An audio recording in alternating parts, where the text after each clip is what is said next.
আজকে আমি জীবনের প্রথমবার করতে চলেছি ট্রেনে সারা রাত জার্নি, তাও আবার ৭০০ কিলোমিটার। তো চলো আজকের এক্সপিরিয়েন্সটা তোমাদের সঙ্গে শেয়ার করি। তো আমাদের ট্রেন ছিল কিন্তু বর্ধমান থেকে আমরা যাচ্ছিলাম বারাণসী। আর আমার সাথে ছিল কিন্তু দিদি আর জামাইবাবু। আর প্রায় ২ ঘন্টা মতো আমরা বর্ধমান স্টেশনে সময় কাটিয়েছিলাম। আর আমাদের ট্রেনের টাইম ছিল ১০টা ২০-তে।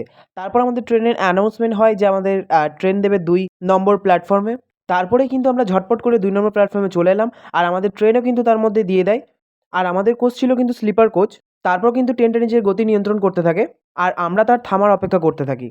আর আমার তো এরকম লং জার্নি প্লাস রাতের ট্রেন প্রথমবার এক্সপেরিয়েন্স করব। তোমরা কারা, কারা এরকম এক্সপেরিয়েন্স করেছো অবশ্যই কমেন্টে জানাও।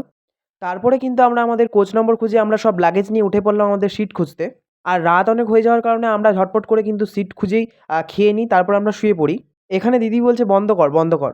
আর এর মধ্যে আমাদের ট্রেন পৌঁছে যায় তার গন্তব্যস্থলের ১ম স্টেশন দুর্গাপুর স্টেশন। আর ট্রেনের ঘুম মানে হচ্ছে ঝাঁকুনি আর নাচতে থাকা। তাই ঘুম তো সেরকম হয় না, তাই বাইরে জানলার দিকে দেখতে থাকি।